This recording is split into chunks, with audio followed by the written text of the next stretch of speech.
Shalom నీకు సమాధానం కలుగునుగాక. అపోస్తుల కార్యములు 12వ అధ్యాయము.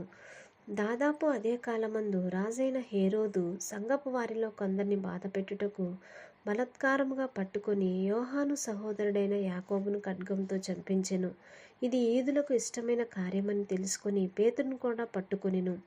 ఆ దినములు పులియని రొట్టెల పండుగ దినములు. అతన్ని పట్టుకొని చెరసాలలో వేయించి పస్కా పండుగైన పిమ్మట ప్రజల యొద్దకు అతన్ని తేవాలని ఉద్దేశించి అతనికి కావలి ఉండుటకు 4 చతుష్టయముల సైనికులకు అతన్ని అప్పగించెను. పేతురు చెరసాలలో ఉంచబడెను. సంఘమైతే అతని కొరకు అత్యాశక్తితో దేవునికి ప్రార్థన చేయుచుండెను. హేరోదు అతన్ని వెలుపలికి తీసుకుని రావాలని ఉండగా ఆ రాత్రియే పేతురు 2 సంకెళ్లతో బంధింపబడి 2 సైనికుల మధ్య నిద్రించుచుండెను. మరియు కావలివారు తలుపు ఎదుట చెరసాల కాసుకొని చుండిరి. ఇదిగో ప్రభుదూత అతని దగ్గర నిలిచెను. అతడుండిన గదిలో వెలుగు ప్రకాశించెను. దూత పేతురు ప్రక్కను తట్టి త్వరగా లెమ్మని చెప్పి అతని లేపగా సంకెళ్ళు అతని చేతుల నుండి ఊడిపడెను. అప్పుడు దూత అతనితో, నీవు నడుము కట్టుకుని చెప్పులు తొడుగుకొనుమనెను. అతడు అలాగూ చేసిన తర్వాత దూత, నీ వస్త్రం పైన వేసుకుని నా వెంబడి రమ్మని అతనితో చెప్పెను. అతడు వెలుపలికి వచ్చి దూత వెంబడి వెళ్ళి దూత వలన జరిగినది నిజముగా జరిగినని గ్రహింపక తనకు దర్శనం కలిగినని తలంచెను. మొదటి కావలిని 2వ కావలిని దాటి పట్టణమునకు పోవు ఇనుప గవిని యొద్దకు వచ్చినప్పుడు దానంతటా అదే వారికి తెరుచుకొనెను. వారు బయలుదేరి ఒక వీధి దాటిన వెంటనే దూత అతన్ని విడిచిపోయెను.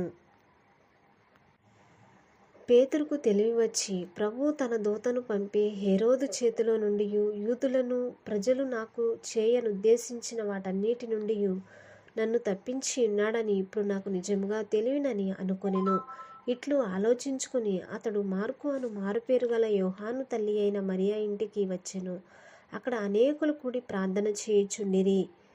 అతడు తలవాకిట తలుపు తట్టుచుండగా రోదే అను ఒక చిన్నది ఆలకించుటకు వచ్చెను. ఆమె పేతురు స్వరము గుర్తుపట్టి సంతోషం చేత తలుపు తీయక లోపలికి పరిగెత్తి కొనిపోయి పేతురు తలుపు దగ్గర నిల్చుచున్నాడని తెలిపెను. అందుకు వారు, నీవు పిచ్చిదానవనిరి. అయితే తాను చెప్పినదే నిజమని ఆమె దృఢముగా చెప్పినప్పుడు వారు అతని దూత అనిరి. పేతురు ఇంకనూ తట్టుచున్నందున వారు తలుపు తీసి అతన్ని చూచి విభ్రాంతి నొందిరి. అతడు ఊరకుండుడని వారికి చేసేగా చేసి ప్రభువు తన్ను చెరసాల నుండి ఎలాగూ తీసుకుని వచ్చెనో వారికి వివరించి యాకోబుకును సహోదరులకును ఈ సంగతులు తెలియజేయుడని చెప్పి బయలుదేరి వేరొక చోటుకి వెళ్ళెను. తెల్లవారగానే పేతురు ఏమాయను అని సైనికులలో కలిగిన గలిబిలి ఇంత అంత కాదు.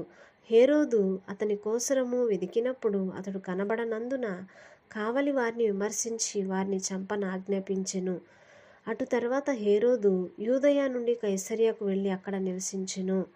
తురీయుల మీదను సీదోనీయుల మీదను అతనికి అత్యాగ్రహం కలిగినందున వారేక మనసుతో రాజునొద్దకు వచ్చి అంతఃపురమునకు పై విచారణకర్తయగు బ్లస్తూను తమ పక్షముగా చేసుకొని సమాధాన పడవలనని వేడుకొనిరి. ఎందుకనగా రాజు యొక్క దేశము నుండి వారి దేశమునకు గ్రాసము వచ్చుచుండెను.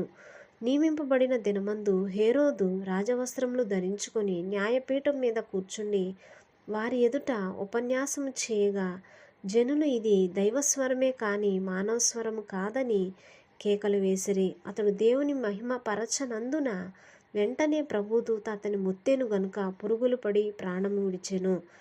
దేవుని వాక్యము ప్రబలమై వ్యాపించుచుండెను. బర్నబాయు సౌలును తమ పరిచర్య నెరవేర్చిన తరువాత మార్కు అను మారుపేరు గల యోహాను వెంటబెట్టుకుని యెరూషలేము నుండి తిరిగి వచ్చిరి. ఆమేన్. దేవుడు తన పరిశుద్ధమైన వాక్యాన్ని దీవించునుగాక.